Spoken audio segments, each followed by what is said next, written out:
I never thought silence could be louder than shouting, but that's what I learned the night everything changed. My name is Alara Whitcomb, and for 12 years I was married to a man named Rowan Hale. We weren't perfect, but we were steady. We built routines, shared inside jokes, argued about paint colors, and forgave each other quickly. I believed that steadiness meant safety. I believed love, once built, could survive neglect. I was wrong. It didn't start with betrayal. It started with distance. Rowan worked longer hours, came home tired, and spoke in shorter sentences. I filled the quiet with explanations. Stress, deadlines, life.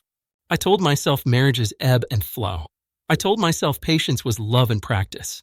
Over time, though, patience turned into loneliness, and loneliness has a way of whispering dangerous things.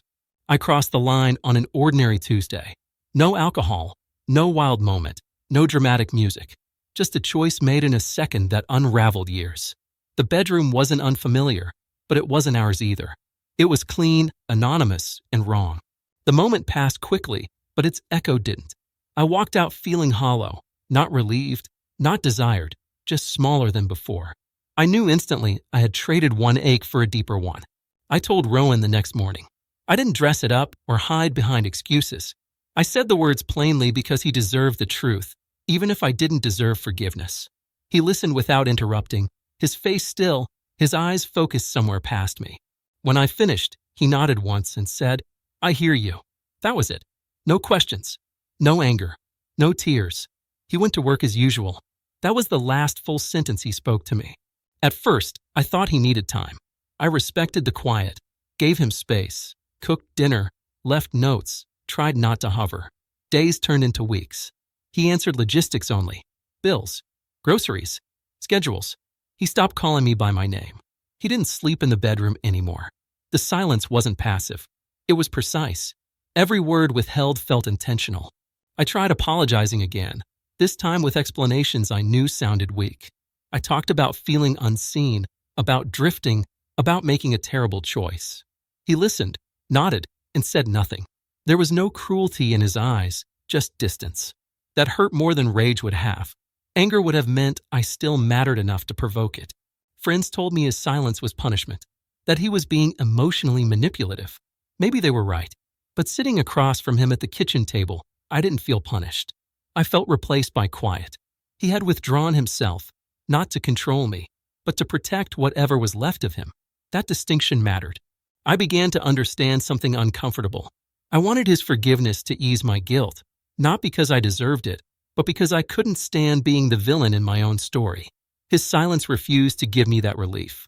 It forced me to sit with what I'd done, without a dramatic explosion to distract me. Weeks later, I asked him if he was planning to leave. He looked at me carefully and said, "I'm already gone. I just haven't moved yet." The words landed softly, but they shattered something inside me. There was no threat in them, no timeline, no demand. Just a fact. Living with him became an exercise in awareness. Every small courtesy felt deliberate. He didn't insult me. He didn't accuse me. He simply stopped offering himself. No shared glances. No comfort. No warmth. I realized then how much of our marriage had been carried by his quiet consistency, and how invisible that labor had felt to me until it was gone. I asked him once what he needed from me. He said, "Nothing." It wasn't said to wound. It was said to clarify. He had recalibrated his expectations, and I no longer occupied the center of them. That was the consequence I hadn't imagined. I thought cheating destroyed trust. I didn't know it could erase presence. I tried to be better, not performatively, but genuinely. Therapy, journals, accountability. None of it mattered to him. Growth doesn't rewind time. It doesn't undo impact. He didn't argue with my efforts. He simply didn't lean into them. I was learning that remorse doesn't obligate reconciliation. One evening, I watched him pack a small suitcase. He moved calmly, folding shirts with care. I asked where he was going. He said he'd found a short-term place nearby. He added, "This isn't revenge. It's boundaries." I nodded, because I finally understood the difference. When he left, the house felt heavier. The silence remained, but now it was mine alone. I thought about that ordinary Tuesday, about how quickly lines are crossed when you believe consequences will be loud and immediate. Sometimes they're quiet and permanent instead. I don't tell this story to ask for sympathy. I tell it because silence taught me more than shouting ever could. I crossed the line in our bedroom, but I lost him in the weeks after. His silence didn't punish me. It clarified what I had broken and what I could never demand back. I live with that lesson now. Accountability isn't a performance. It's a posture you hold when no one is watching.